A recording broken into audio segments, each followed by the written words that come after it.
ఈరోజు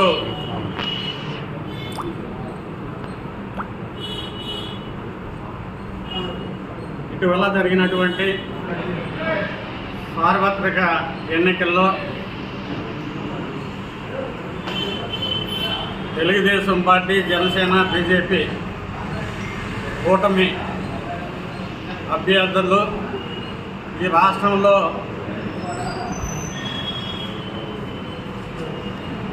దాదాపు clean sweep చేసినటువంటి పరిస్థితి. ప్రతిపక్షానికి 11 సీట్లు మటుకే పరిమితం చేసినటువంటి పరిస్థితి ఈ రాష్ట్రంలో నెలకొల్పింది. గతంలో ఎప్పుడు కూడా ఇంత దారుణమైన ఫలితాలు ఏ పార్టీకి కూడా ప్రతిపక్ష పార్టీకి రాలేదు. అదేవిధంగా ఈ రాష్ట్రంలో ఒక ఛాన్స్ అని అధికారంలోకి వచ్చినటువంటి జగన్మోహన్ రెడ్డి గారు ఈ రాష్ట్రాన్ని ఒక విధ్వంసకరమైనటువంటి పాలన, ఒక రాక్షసు పాలన, అదేవిధంగా ఈ రాష్ట్రంలో ఎక్కడా లేని విధంగా ఎక్కడా అభివృద్ధి చేయకుండా భయభ్రాంతులతో ప్రజలతో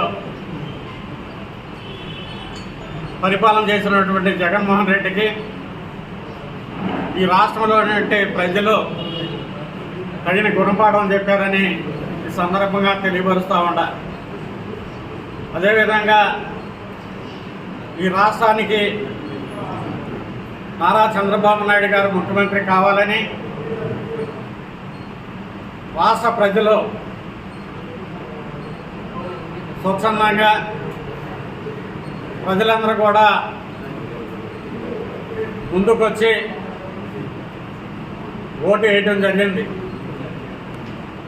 అదేవిధంగా మంగళగిరి నియోజకవర్గంలో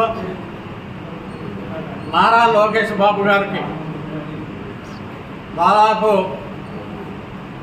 మేము గతంలోనే చెప్పాము, నారా లోకేష్ బాబు గారికి 1,00,000 ఓట్లు మెజార్టీ వస్తుందని మరి నామినేషన్ వేసినప్పుడు చెప్పాం.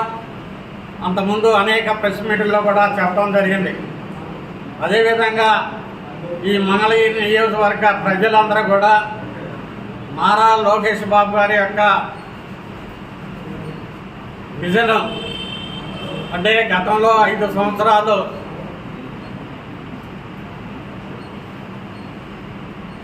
అధికారంలో లేకపోయినా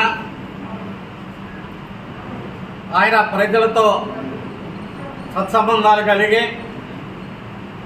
మరి అదేవిధంగా ఎవరో చేయనటువంటి ఒక ప్రతిపక్ష నాయకుడిగా ఉండి ఒక 29 సంక్షేమ కార్యక్రమాలు ఈ యొక్క మంగళగిరి నియోజకవర్గంలో అమలు చేసి మంగళగిరి ప్రజలు మనసులను దోచుకున్నటువంటి నారా లోకేష్ బాబు గారికి మరి అదేవిధంగా ఒక నూతనమైనటువంటి